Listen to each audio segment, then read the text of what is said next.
Rohit academy के digital platform पर आप सभी का हार्दिक स्वागत है।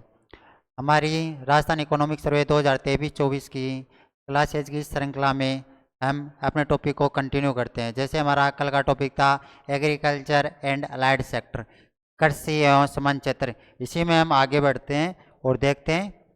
जैसे कल अपना टॉपिक हो गया था कृषि परिदृश्य, और इसमें हमने देखा था कि राजस्थान में कृषि क्षेत्र किस तरह मानसून से प्रभावित होता है, यह किस तरह प्राथमिक एक्टिविटीज़ है। साथ ही हमने जीएसवीए का योगदान देखा था, जो कि प्रचलित और स्थिर दोनों कीमतों में किस तरह था। फिर हमने देखा था भू उपयोग, और राजस्थान का भू अभिलेखित क्षेत्र पर टोटल था 342.81 लाख हेक्टर। 342.81 लाख हेक्टर, ये टोटल भूपयोग के अंतर्गत हमने देखा था अभिलेखित क्षेत्र। फिर अपना था प्रचलित जोत धारक। टोटल हमने देखी थी 76.55, जो कि कृषि जनगणना 2015-16 कृषि जनगणना या कृषि गणना 2015-16 के अनुसार 76.55, वहीं 2010-11 के अनुसार 68.88। साथ में हमने प्रचलित जोत धारक में ये देखा था कि कुल 5 श्रेणियां थी, जो कि सीमांत, लघु, अर्ध मध्यम, मध्यम, बड़े या वृहत आकार की। जो 1 हेक्टर से कम थी उसको हमने नाम दिया था सीमांत। वहीं हमने देखा था 1 से 2 ये थी लघु जोत, 2 से 4 ये अर्ध मध्यम, और 4 से 6 या फिर 4 से 10 ये थी मध्यम, और 10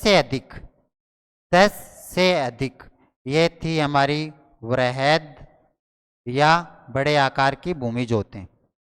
बड़े आकार की 1 हेक्टर, 1 से 2, 2 से 4, 4 से 10 और 10 से ज़्यादा। तो हमने ये देखा था साथ में कि सीमांत क्षेत्र था, इसमें वृद्धि मैक्सिमम थी, और वहीं जो वृहद क्षेत्र था इसमें सबसे कम थी। उसका कारण ये था कि जो संयुक्त परिवार थे उनका विघटन हुआ है। सीमांत क्षेत्र में वृद्धि थी 40.12, वहीं बड़े क्षेत्रों में 11.14% की कमी देखी गई थी। फिर हम अपने अगले टॉपिक पे आते हैं, प्रोडक्शन एंड प्रोडक्टिविटी, उत्पादन तथा उत्पादकता। ये आज का हमारा टॉपिक रहने वाला है। और कृषि विपणन, एग्रीकल्चर मार्केटिंग, तो इन दोनों टॉपिकों को हम अपनी क्लास में देखते हैं। कृषि उत्पादन, प्रोडक्शन, एग्रीकल्चर प्रोडक्शन, कृषि उत्पादन, और साथ ही हम देखते हैं प्रोडक्टिविटी, उत्पादकता, प्रोडक्टिविटी। उत्पादन तथा उत्पादकता, उत्पादन किसी भी एक स्थान में, जैसे हम बात करते हैं राजस्थान, तो राजस्थान का एग्जाम्पल ले। राजस्थान में कंप्लीट भूमि जोत पे जो उपज होती है, जो यील्ड होती है, उसकी कुल मात्रा उत्पादन होती है। यदि हम बात करें वहीं प्रति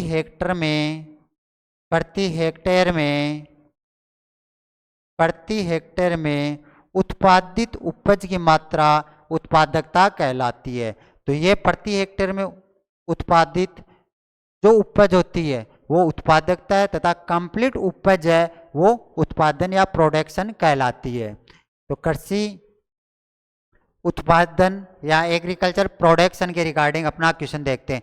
आर्थिक समीक्षा 2023-24 के अनुसार कृषि उत्पादन से संबंधित असत्य कथन की पहचान कीजिए। ये हमारा क्वेश्चन है। पहला ऑप्शन है, वर्ष 2023-24 में अग्रिम अनुमान के अनुसार खाद्यान्न का कुल उत्पादन 245.01 lakh metric tonne, 245.01 lakh metric tonne अनुमानित है। ये स्टेटमेंट है करेक्ट।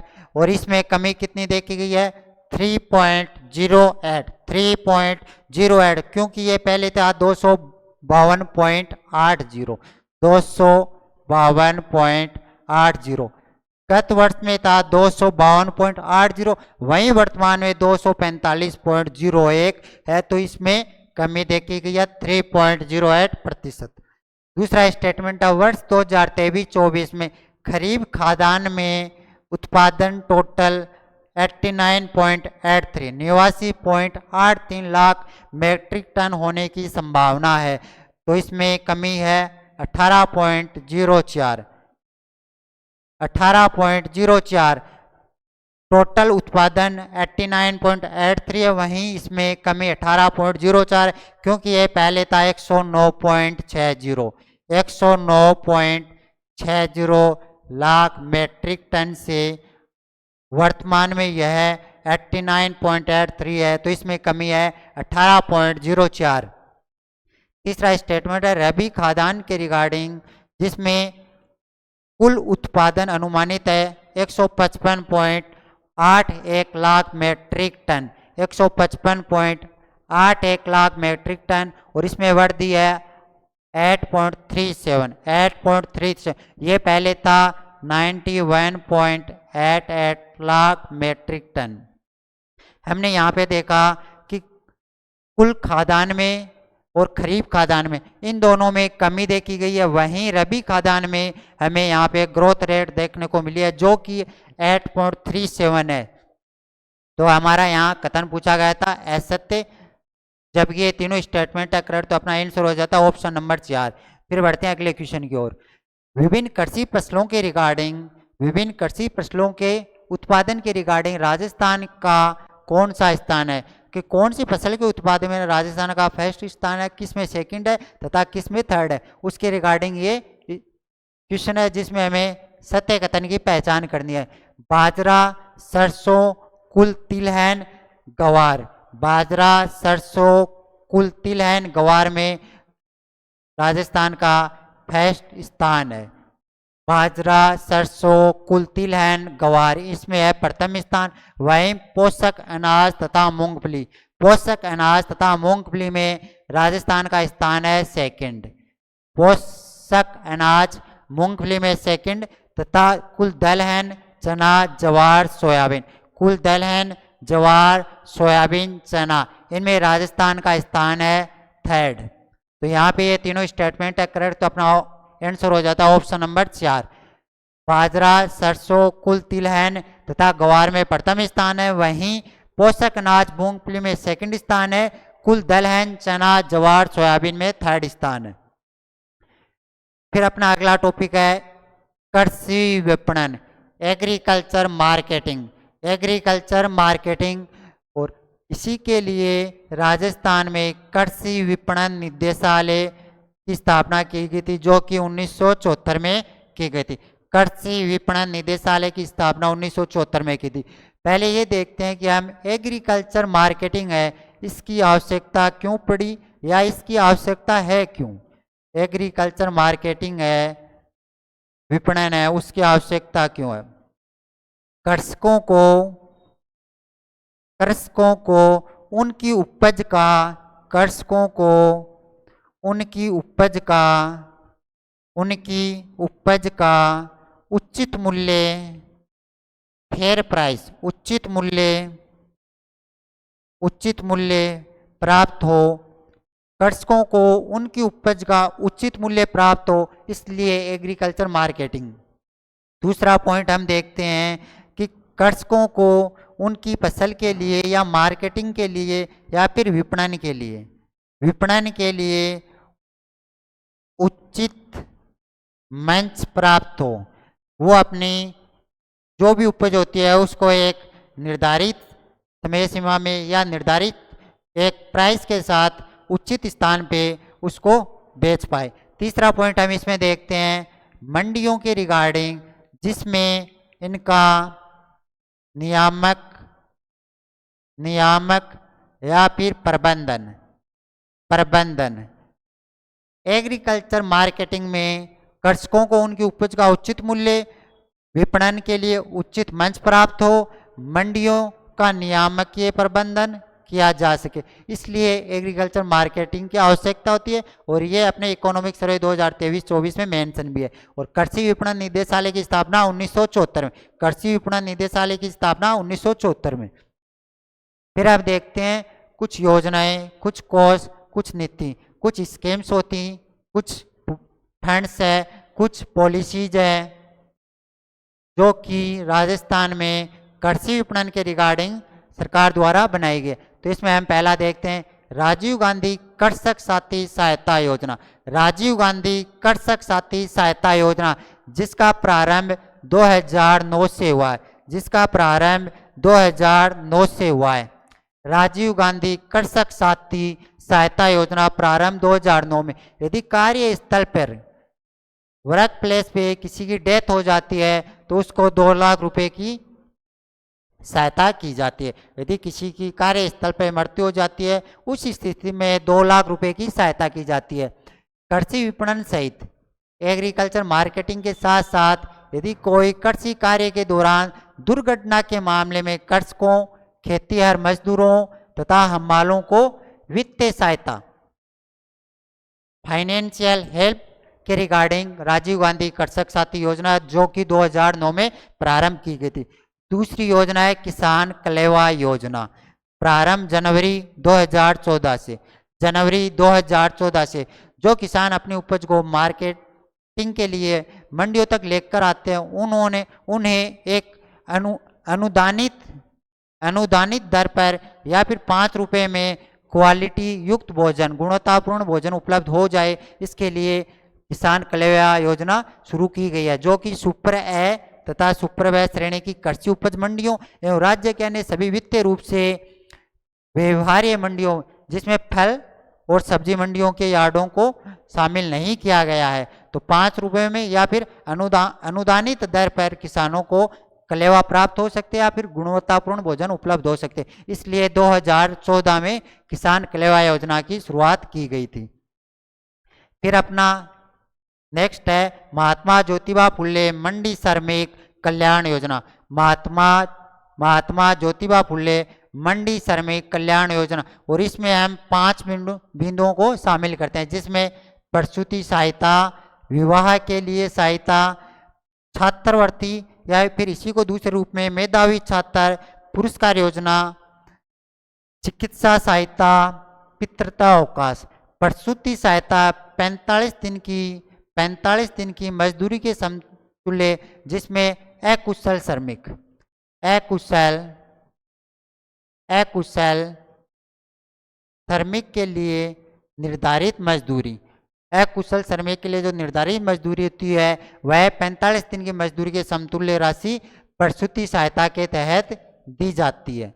दूसरा है विवाह के लिए ये सहायता। महिला श्रमिक यदि स्वयं का विवाह करती है तो उस स्थिति में 50,000 रुपये की सहायता की जाती है। वहीं यदि 2 पुत्रियों के विवाह तक उसको 50,000 रुपये की सहायता दी जाती है। यदि स्वयं का विवाह करती है महिला तो 50,000 रुपये तथा 2 पुत्रियों के विवाह के लिए 50,000 रुपये देय राशि है। फिर हम देखते हैं छात्रवृत्तियां में यदि श्रमिकों के पुत्र पुत्रियां हैं और 60% से अधिक अंक प्राप्त करते हैं तो उनको छात्रवृत्ति दी जाती है। 117 छात्रों को 4.59 लाख रुपए की लाभान्वित किया गया है। 117 छात्रों को 4.59 लाख रुपए से लाभान्वित किया गया है। फिर हम देखते हैं चिकित्सा सहायता, अधिकतम 20,000 रुपये, अधिकतम जो मेडिकल हेल्प होती है उसमें 20,000 रुपये की सहायता की जाती है। 2023-24 में 32 अनुज्ञप्तिधारी पुरुष श्रमिकों को 1.24 लाख रुपए की सहायता प्रदान की गई। 1.24 लाख रुपए की सहायता 2023-24 में प्रदान की गई थी। फिर हम देते हैं पितृत्व अवकाश। 2 प्रसूति अवधि के लिए 15 दिन की मजदूरी के समतुल्य सहायता। 2 प्रसूति अवधि के लिए 15 दिन के समतुल्य जिसमें अकुशल श्रमिक के लिए निर्धारित जो मजदूरी है वह पितृत्व अवकाश के दौरान दी जाती है। फिर है कृषक उपहार योजना, इनाम पोर्टल। कृषक उपहार योजना में जब इनाम पोर्टल के माध्यम से किसान अपनी उपज का विक्रय करता है इनाम पोर्टल, इनाम पोर्टल के माध्यम से तो उसके लिए एक कूपन जारी किया जाता है। और इनाम पोर्टल की शुरुआत की गई थी 1 जनवरी 2022 को। इनाम पोर्टल की शुरुआत 1 जनवरी 2022 को की गई थी, जिसमें कृषि उपज है जो एग्रीकल्चर हिल्ड है उसका अधिकतम मूल्य प्रदान करने के लिए, कृषक को उसकी कृषि उपज का अधिकतम मूल्य प्रदान करने के लिए 1 जनवरी 2022 को इनाम पोर्टल की शुरुआत की गई थी। कृषक कल्याण कोष 3 के कृषक कल्याण कोष की शुरुआत 16 दिसंबर 2019 को 16 दिसंबर 2019 को की गई थी। प्रारंभ में 1000 करोड़ रुपए, प्रारंभ में 1000 करोड़ रुपए, वहीं वर्तमान में इसकी राशि को बढ़ाकर 7500 करोड़ रुपए कर दिया गया। प्रारंभ में यह 1 के थी और अभी यह 7500 करोड़ रुपए कर दिया। और इसका उद्देश्य है किसानों को व्यापार व खेती करने में आसानी हो, किसानों को व्यापार तथा खेती, जब किसान व्यापार ट्रेड या फार्मिंग करे तो उसको आसानी हो, इसके रिगार्डिंग कृषक कल्याण कोष की स्थापना 16 दिसंबर 2019 को 1000 करोड़ रुपए के साथ की गई थी, जो कि वर्तमान में 7500 करोड़ रुपए हो गया है।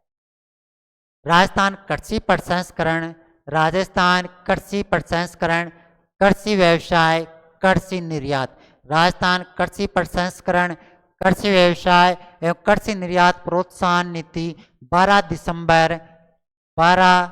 दिसंबर 2019 को लाई गई थी। 12 दिसंबर 2019 को राजस्थान कृषि प्रसंस्करण, कृषि व्यवसाय एवं कृषि निर्यात प्रोत्साहन नीति 12 दिसंबर 2019 को लाई गई थी। ये आज के अपने कृषि के रिगार्डिंग कुछ पॉइंट्स थे, जिसमें हमने ये देखा कि सरकार द्वारा कौन सी योजनाएं कृषि क्षेत्र में लाई जा रही है तथा एग्रीकल्चर मार्केटिंग क्या होती है, उसकी सहायता से किस तरह किसानों क्या कृषकों की सहायता की जा रही है। फिर हम इसी में आगे अपना टॉपिक देखेंगे, जिसमें हम देखेंगे कि कृषि विभाग द्वारा कृषि के रिगार्डिंग विभिन्न योजनाएं चलाई जा रही है, जैसे मुख्यमंत्री बीज स्वावलंबन योजना, महिलाओं को प्रशिक्षण देना, छात्राओं को प्रोत्साहन देना, कृषि प्रदर्शन जिसमें देखकर विश्वास करो की नीति को शामिल किया जाता है, बीज मिनीकट है या फिर तारबंदी, राष्ट्रीय सतत कृषि मिशन, राष्ट्रीय खाद्य सुरक्षा मिशन आदि कृषि विभाग द्वारा योजनाएं हैं जो हमारी कृषि समय, ये अलग से एक वीडियो बनाएंगे जिसमें हम इनको डिटेल से डिस्कशन करेंगे।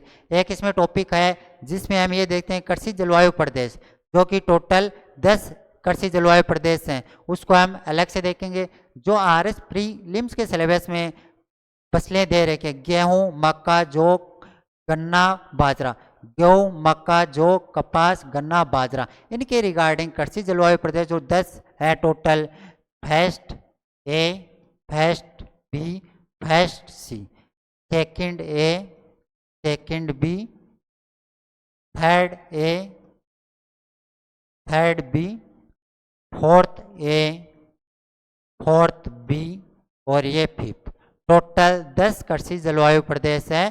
तो इनको हम जो प्रीलिम्स के सिलेबस में जो फसलें दी हुई है उसी के रिगार्डिंग देखेंगे, गेहूं, मक्का, जौ, कपास, गन्ना और बाजरा, ये टोटल 6 फसलें हैं, टोटल 6 फसलें, और इन्हीं के रिगार्डिंग अपना एक फैक्ट शीट अलग से तैयार करके आपको प्रोवाइड कर दी जाएगी। इसका 2-3 बार रिवीजन करेंगे तो ये अपना कंटेंट अच्छे से तैयार हो जाएगा।